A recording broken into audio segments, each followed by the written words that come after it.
Mga kapuso, may low pressure area sa labas ng Philippine Area of Responsibility. Namataan po yan ng Pag-asa sa layong 80 kilometers west-northwest ng Pag-asa Island, Kalayaan, Palawan. Mga kapuso, mababa po ang tsansa nitong maging bagyo pero posible pa rin magdala ng ulan sa Palawan. Umaga pa lang, asahan na po ang ulan sa ilang bahagi ng probinsya. Base po yan sa rainfall forecast ng Metro Weather. Uulanin din ang ilang bahagi ng Northern at ng Southern Luzon. Kasama po dyan ng Eastern Visayas at ilang bahagi na rin po ng Mindanao. Pagsapit ng hapon ay posible na rin ng ulan sa ilang pampanig ng bansa. Kasama po dyan ang Metro Manila. Maging alerto po sa heavy to intense rain sa maaaring magdulot ng baha o kaya naman ng landslide. Itong weekend nga mga kapuso, naging masama ang panahon sa ilang bahagi ng Mindanao, gaya na lang sa Lake Cebu, South Cotabato. Ang pagulan doon nagdulot ng landslide sa ilang barangay.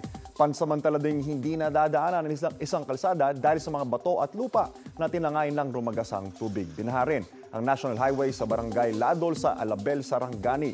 Umapaw rin ang ilog. Ayon sa Pag-asa, easterlies ang nagdala ng masamang panahon sa Mindanao. Paalala po mga kapuso, stay safe and stay updated. Ako po si Andrew Pertiera. Know the weather before you go. Para mag-safe lagi, mga kapuso.